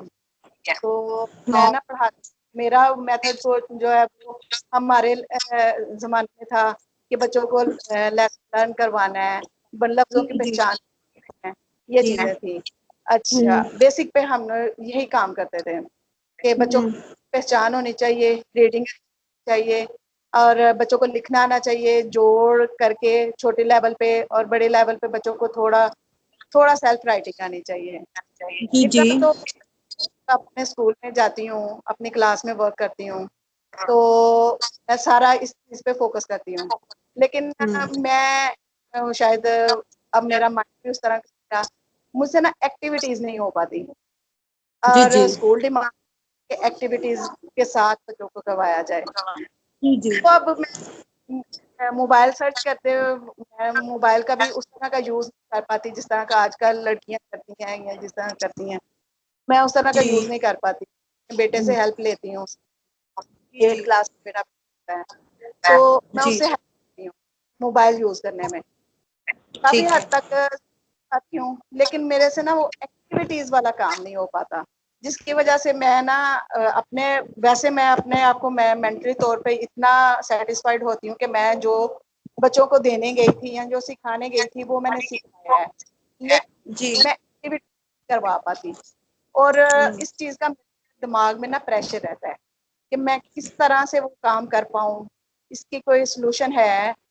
या नहीं, है ना, थोड़ा सा ये मेरे जहन पे ना बर्डन रहता है कि नहीं, ये एक्टिविटीज कैसे करवाई जा सकती हैं। और मैं ढूंढूं भी तो क्या, मेरा शायद जहन नहीं उस तरह का चलता, तो क्या थोड़ी सी लाइन मिल सकती है? अच्छा देखिए, अभी की जो पढ़ाइयाँ है ना वो इंटरनेशनल लेवल की चली गई हैं, ठीक है, कैम्ब्रिज स्टाइल में, और ज़्यादा प्रैक्टिकल बेस्ड स्टडीज़ जो है ना, कोर्सेज बच्चों को कराए जा रहे हैं ताकि बच्चे प्रैक्टिकली सीखें, बच्चे चीज़ों को विजुअलाइज करके सीखें। पहले का टाइम और था कि हम सिर्फ किताबों से पढ़ते थे। Now there are no books, there are no copies and all that. आपने देखा होगा केजी के, पीजी के, रिसेप्शन के बच्चे, prep one, nursery and all that, इनको बुक्स इनकी है ही नहीं है। इनको सिर्फ हम लोग लंच बॉक्स दे के भेज देते हैं, and they are totally on to the activities and with the poems, और इस तरह से वो सीख रहे हैं। सो विद टाइम हमें मूव करना पड़ता है इस जनरेशन के साथ। हम जिस, जैसे मैं कहूँ, मैं 90s की हूँ, तो मैं जब अपने टाइम को कंपेयर करती हूँ और अब टाइम को कंपेयर करती हूँ, तो there is a hell of difference, right? But that doesn't mean कि मैं उसके साथ स्टिक होके बैठ जाऊँ अपने उस स्कूल ऑफ थॉट के साथ। I have to move with it, ठीक है? मुझे इनके साथ मूव करना पड़ेगा तो ही मैं भी आगे मूव करूंगी और मेरी भी ग्रोथ होगी। जहां तक रही बात आपकी कि डेफिनेटली सेल फोन तब नहीं थे, लैपटॉप्स तब नहीं थे, तब इस तरह की एक्टिविटीज नहीं थी। अब तो स्कूल्स में क्लासेस के अंदर बड़ी बड़ी उन्होंने स्क्रीन्स लगा दी हैं जिसके ऊपर आप हर एक्टिविटी कराते हो, एंड वो आपको एक लिंक प्रोवाइड करते हैं।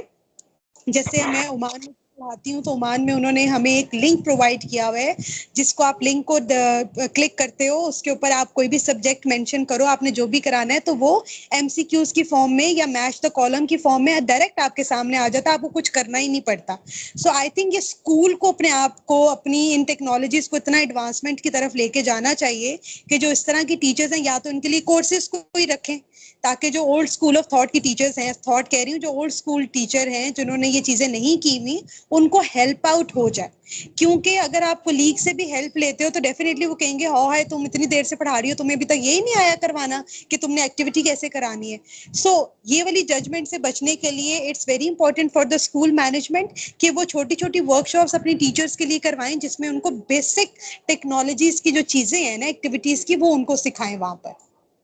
नहीं, ये तो हमारी प्रिंसिपल, ये जो अब ये जो आपकी क्लासेस ले रही हूँ, ये तो प्रिंसिपल हमारी जो है ना, वो ही उन्होंने रेकमेंड किया था, इसीलिए मैं बड़ा बाकायदगी से ये क्लासेस ले रही हूँ, तो काफी कुछ सीखने को मिलता है। बाकी चलें, मूव ऑन करते हैं। नहीं, मूव ऑन आप ये ना करें कि चले मैं अब मूव ऑन करती हूँ, मतलब इट्स नॉट समथिंग लाइक कि अब मैं बिल्कुल होपलेस हो गई हूँ, मैं नहीं कर सकती। बहुत सारी आवाज आसान चीजें आप, हेलो, जैसे जैसे देखिए, आपने अगर सर्च किया, आपने अपने बेटे से कहा सर्च करो, आप प्रिंट की फॉर्म में भी बच्चों को दे सकते हो। बच्चे जो हैं वो ज्यादा क्रिएटिव काम करके, कलरिंग करके, ड्राइंग करके ज्यादा एक्सप्रेस कर सकते हैं, अपनी चीजों को सीख सकते हैं। So why don't you do that? आप वहां से प्रिंट लें, आप स्कूल से प्रिंट करवाएं और बच्चों को वो पेपर्स प्रोवाइड करें, ताकि वो उसके थ्रू उससे सीखें, और जैसे ही उनके सामने से विजुअल गुजरेगा, वो उनको चीजें ज्यादा याद रहती हैं। जी।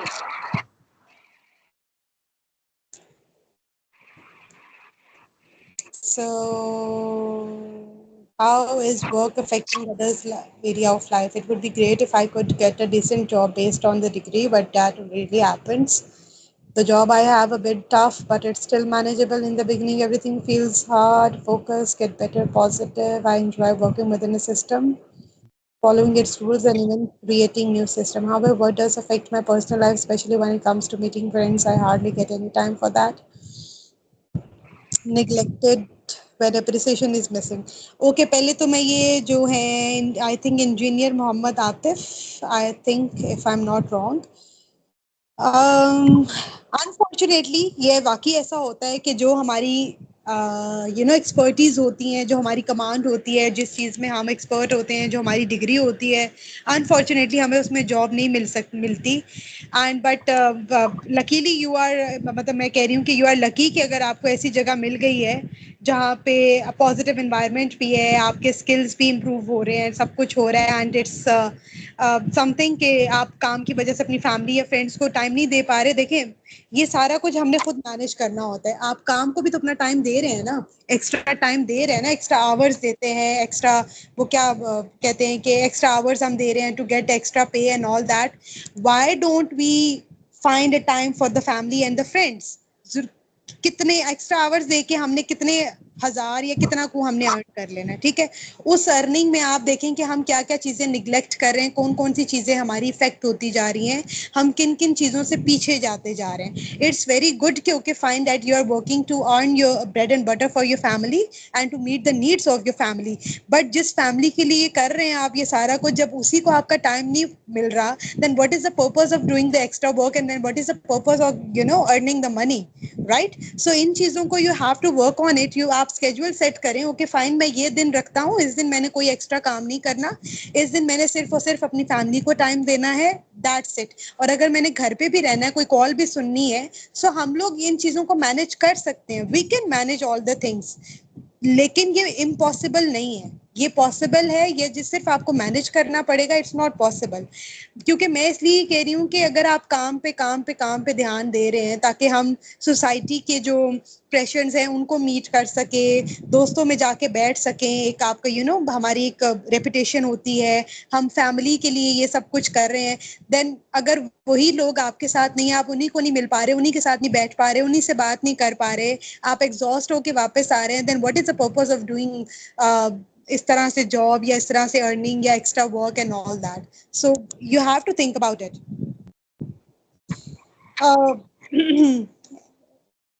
एप्रिसिएशन जब नहीं मिलती है वर्क प्लेस पे, it's very hard, it's very hurting, it's very demotivating, it's very discouraging for a person के जो एम्प्लॉय है वो अगर मेहनत कर रहा है और अगर उसको उस तरह से उस लेवल की अप्रिसिएशन नहीं मिल रही, जितना उसने इनपुट डाला है उस तरह से उसको अप्रिशिएट नहीं किया जा रहा, उसको एटलीस्ट ये भी नहीं कहा जा रहा कि गुड जॉब या हाँ तुमने अच्छा किया, ओके फाइन, अगर आपको अच्छा नहीं लगा उस लेवल का, आपके लेवल का, एटलीस्ट ये कहा जा सकता है कि ये अच्छा है, लेकिन अगर आप थोड़ा सा इसको इस तरह मोल्ड कर लेते it will be more better. लेकिन वैसा भी नहीं हो पा रहा होता है, तो आप देखें ऑटोमेटिकली आपका मोरल लो हो जाता है, आपका कॉन्फिडेंस नीचे गिर जाता है, आपकी सेल्फ एस्टीम लो हो जाती है। जब ये सारी चीजें लो होंगी, आपकी परफॉर्मेंस इफेक्ट हो जाएगी, आप कोलीग्स के साथ आप सही तरह से बैठ नहीं पाओगे कि जी एवरीबडी नोज कि जी मेरे से तो सही काम नहीं होता और एप्रिसिएशन मुझे मिलता नहीं है, और आपकी परफॉर्मेंस ऐसा ऐसा इफेक्ट होती जाएगी, आपका वो स्ट्रेस इकट्ठा होता होता कि मैं काम करूं या ना करूं, आप डिस्ट्रेस और मिसट्रस्ट में चले जाएंगे, आप पे अपना कॉन्फिडेंस ही नहीं रहेगा कि लास्ट टाइम मैंने किया था मुझे अप्रिशिएट नहीं किया किया, आई डोंट नो मैं ये कर पाऊंगा कि नहीं कर पाऊंगा। सो इस तरह के नेगेटिव थॉट्स जो हैं, जो कॉग्निटिव डिस्टॉर्शंस हैं, जिनको हम सोच की खराबियां कहते हैं, ये आना स्टार्ट हो जाती हैं। Try to you to confess that thing which you haven't not done. We became doubtful either I'm right or wrong. How can we get rid of such sort of guilt or state of doubt? Okay.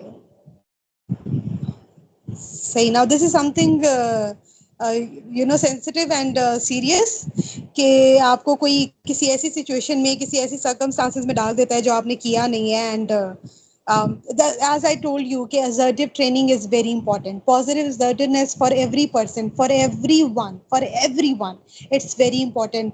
Unfortunately हमारी society का stigma taboo इस तरह का है कि अगर कोई assertive positive assertive होके बोलता है तो उसको कहा जाता है कि इसकी पढ़ाई ने इसको बिगाड़ दिया, या और इसको पढ़ा लो, या और इसको बाहर नौकरी के लिए भेज दो, हमें इस तरह के स्टेटमेंट सुनने को मिलते हैं। But it's your right to stand for your self, to stand for your mental peace. आपने अगर नहीं कुछ किया, you know that and your Allah knows that, बाकी just leave the rest to the fate, leave the rest to the Allah. आपको लगता है कि यहाँ पे अगर ये चीज आपकी रिस्पेक्ट, आपकी डिग्निटी पे आ रही है, and the people are not trusting you, I think there is no need to work there, there is no need to stay there.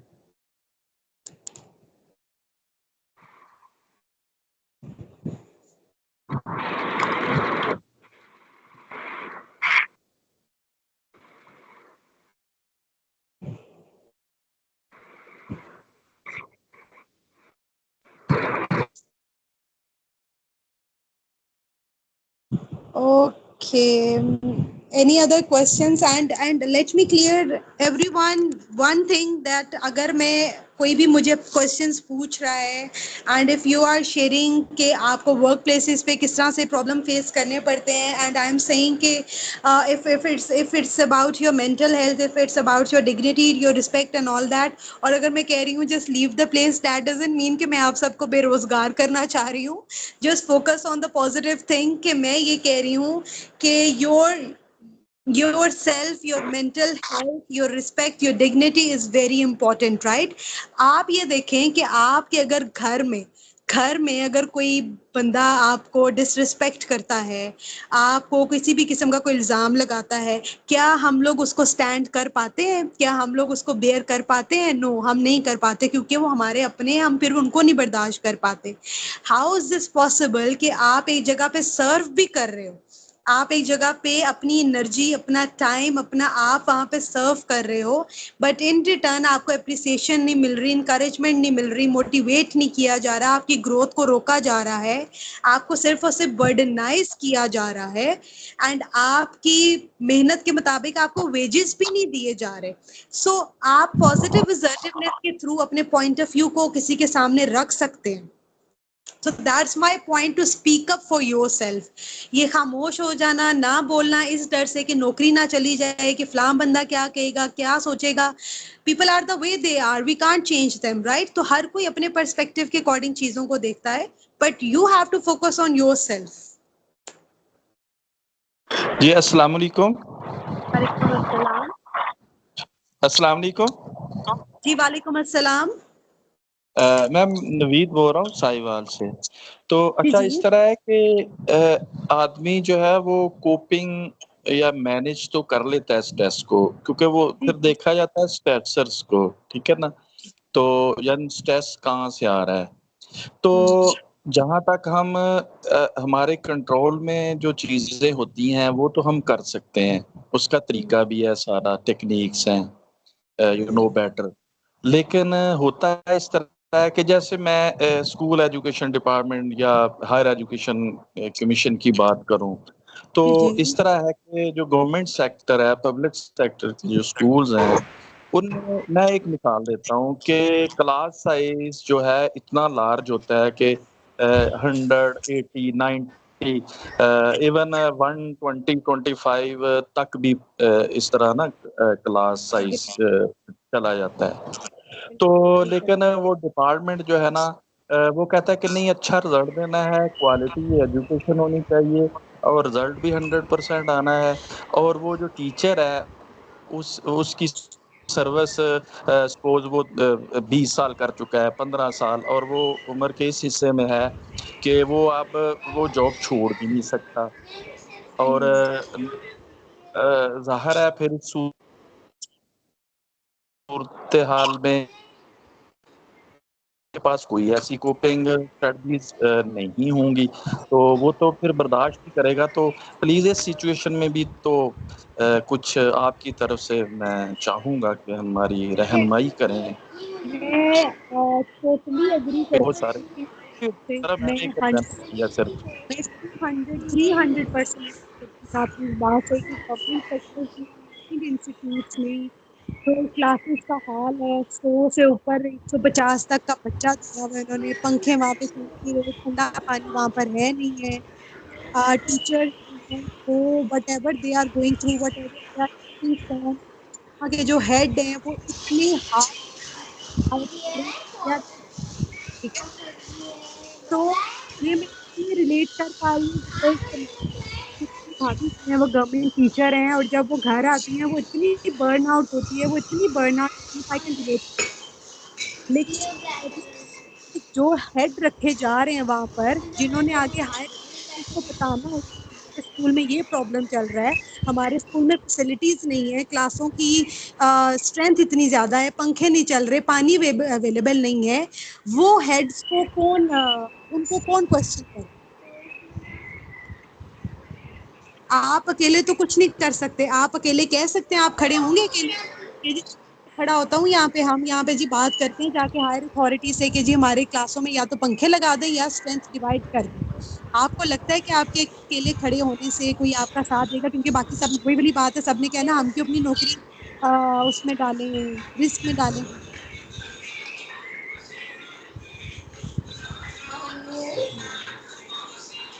जो हेड है, जो एंड अगर मैं ओपन की बात करूँ, फीमेल टीचर है, फॉर एग्जाम्पल मेरे ऊपर है और उसका प्रेजेंटेशन बहुत है और उसकी छुट्टी, उसने एप्लीकेशन अप्लाई की है कि आप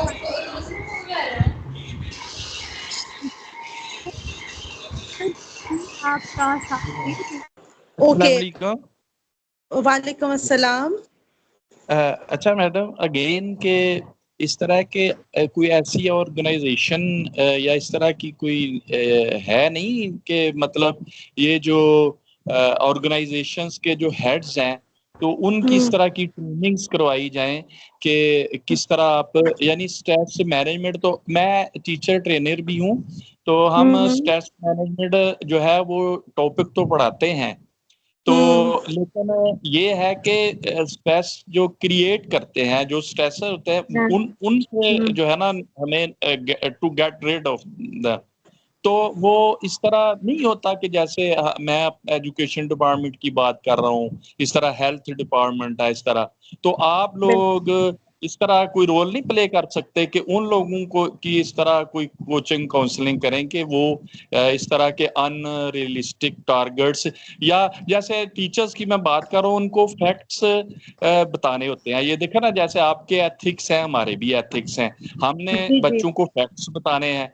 जहां जी तक टेक्निकल सब्जेक्ट्स हैं वो तो ठीक है, अदरवाइज जैसे सोशल साइंसेस हैं, बाकी जी जो जी लाइफ है उसके बारे में तो हमें फैक्ट्स बताना होते हैं उनको, कहाँ से जी चीजें ठीक हो सकती हैं, कहाँ से खराब हो रही हैं, और कहाँ कैसे उनको ठीक किया जा सकता है। तो जाहिर है अगर आप इस तरह करेंगे तो उसको किसी और तरह से ले सकता है, क्योंकि वो गवर्नमेंट सर्विस की वजह से, तो आप इस तरह का रोल प्ले कर सकते कि इन लोगों को आप कहें कि भाई ये बहुत बड़ा मसला है पाकिस्तान का कि इस तरह से लोगों की मेंटल हेल्थ जो है वो खराब हो रही है, और इस तरह और इस तरह कोई कंपेन चलनी चाहिए तो फिर कोई असर पड़ेगा, अदरवाइज तो फिर ऐसा नहीं करेंगे। बिल्कुल आप ठीक कह रहे हैं। एंड मैं आपको ऑनेस्टली बताऊं कि ये रीच आउट किया था, मैंने खुद रीच आउट किया था अपने सीवीज भी और अपना प्रपोजल्स भी, बट जवाब ये आया था कि हम एंटरटेन नहीं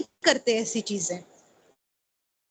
जी मैडम, मैं एक्सक्यूज मी, मैंने अभी आज एक फंक्शन अटेंड किया है, तो उसमें ये देखें जो हमारे, मैं ऑनेस्टली बता रहा हूँ, हमारे जो सीईओ डीओज बिल्कुल बेबस हैं, वो जो क्लर्क हैं या इस तरह का, मतलब बॉटम लेवल पे जो हायरार्की में जो सबसे बॉटम में आते हैं ना, वो पावरफुल, क्योंकि प्राइवेट ऑर्गेनाइजेशन है, आपका अपना काम है, एम्प्लॉई के पास चॉइस होता है, रहे ना रहे, एम्प्लॉयर भी जो है वो पूरा आज़ाद होता है, तो इस तरह तो फिर ये ना, तो इस तरह चलो, बहरहाल ये बहुत बड़ी कुर्बानी होगी अगर आप इन लोगों को कन्विंस कर लेंगे तो। इंशाल्लाह वी विल ट्राई, अगर अल्लाह ने हमारे हाथों लिखा हुआ है, हमें वसीला बनाया, तो फिर इंशाल्लाह हो जाएगा। वी विल ट्राई इंशाल्लाह, इंशाल्लाह। अल्लाह खैर। अच्छा जी, ये क्वेश्चन है फॉर, ये है कि I have a question that in my school I feel shy and feel guilty to speak with the teachers. अच्छा, शाइनेस तो समहाउ समझ आती है, but then what is the why guilty, guilty क्यों फील करती हैं?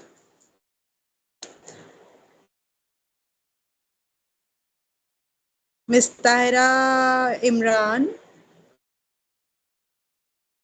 शाइनेस तो somehow कहीं समझ आती है कि कुछ लोग होते हैं कि they feel shy to, you know, question something and to ask something and to talk to someone, but why you feel guilty to speak with the teachers?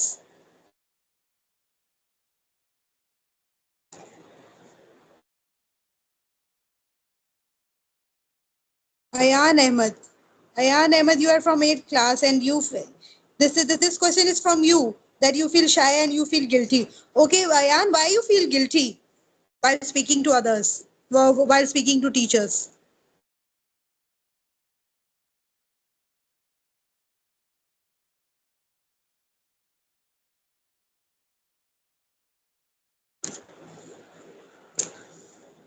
Ayan. Beta, why you feel guilty while talking to your teachers and while asking anything from your teachers? What is it? Oh, sorry, I wrote guilty.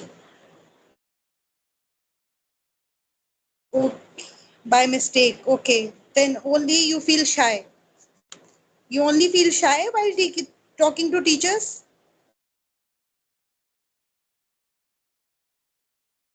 Why is that so? आपने कभी identify किया है कि मैं शाय क्यों feel करता हूँ? क्या आपको कोई फियर होता है कि कुछ मैं गलत ना बोल दूं, कोई मेरे मुंह से कोई गलत क्वेश्चन ना निकल जाए? व्हाट इफ अगर मैं कुछ गलत पूछ लिया तो टीचर मुझे किस तरह से ट्रीट करेगी, टीचर रिएक्शन कैसे देगी? व्हाट इफ स्टेटमेंट्स आते हैं आपके दिमाग में? व्हाट इफ अगर मैंने ऐसे बोल दिया तो? व्हाट इफ अगर मैंने ये वाला क्वेश्चन कर दिया तो? व्हाट इफ अगर मैंने ये वाला वर्ड बोल दिया तो?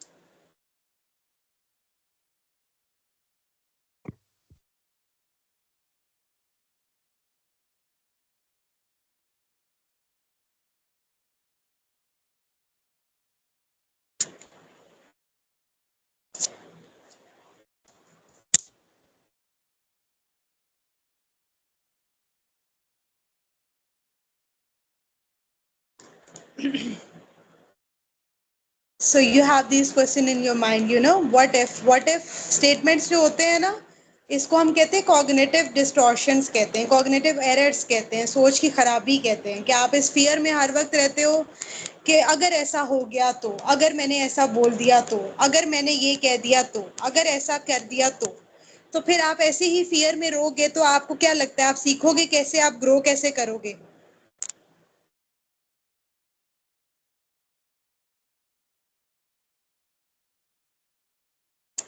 Okay, while before ending this session, because it's almost 9 p.m., I really want you all to please suggest the topics जिसके ऊपर आप चाहते हैं कि sessions हों और उस पे बात होनी चाहिए, and please do let the organization know about the topics so that we can arrange those topics आगे जो भी टाइम है हम उसमें मज़ीद इस तरह के सेशंस रखें स्टूडेंट्स के लिए, वर्किंग्स के लिए, मेंटल हेल्थ पे। अगर आप किसी भी साइकोलॉजिकल डिसऑर्डर के ऊपर आप चाह रहे हैं कि बात हो या साइकोलॉजिकल डिसऑर्डर्स के ऊपर ओवरऑल बात हो, so please do let us know so that कि हम लोग उसके ऊपर आगे फर्दर जो सेशंस हैं हम उनके ऊपर रखें।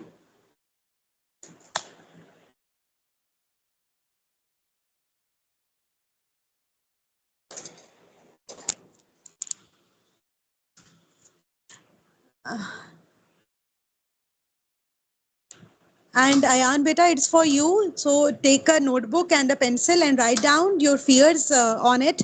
आपके जो भी fears हैं, what if statements आपके दिमाग में जितने भी आते हैं, write them down और उनको go through करो और उनको देखो कि ये कौन से fears हैं, क्या ये ऐसे fears हैं जो आपको physically, psychologically किसी भी तरह से harm दे सकते हैं।